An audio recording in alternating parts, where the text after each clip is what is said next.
ta mo trabaho. Kaya di ta ka pangayo bugas sa silingan. Kung dili ta mo kaon, adi ta mo trabaho, di ta kakaon.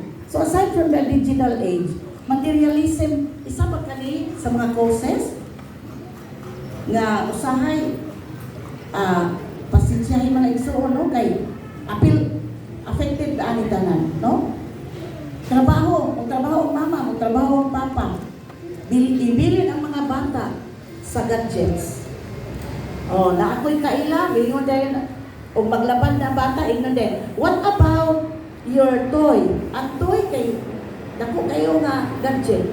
So ang bata, natikuko na yun ang ulo, nabawag, nagdinula. No? Usahin na, ito skilling, napula na ang mga mata.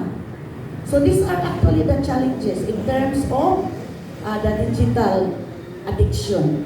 So mao ni atong problema karon, mga challenges, mga igsuon sa atong mga pamilya. O kani is screen time and digital overload. Pagkatulgon lang mo mga inahan, mga mama, pagkatulgon lang mo, tingala ko sa una nabi kauban sa balay. Inko mga tulog na, palungan na suga, mga tulog na. Tingala lang ko pag-worship sa kadlawon, mo pa gani pamukaw, nakatulog sa bangko. Ano man to? Kay dili matulog kay madula. O, madula sila. So, walay temperance ang mga kabataan. Patulgon lang mo, timanin ninyo na. Sunod, cybersecurity and online safety.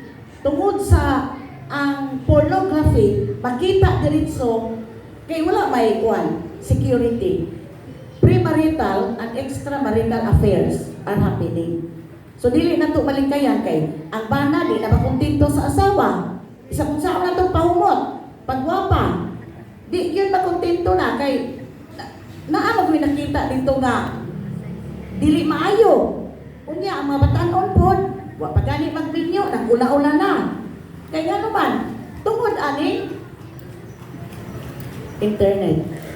Sunod, wa na perting tambuka. Ay no, wa may mga tambok diri no. Kaya ang digital addiction and social isolation is one of the challenges.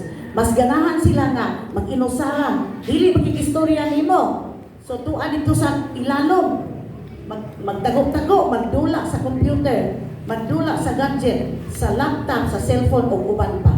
Next, media influence and body image issue.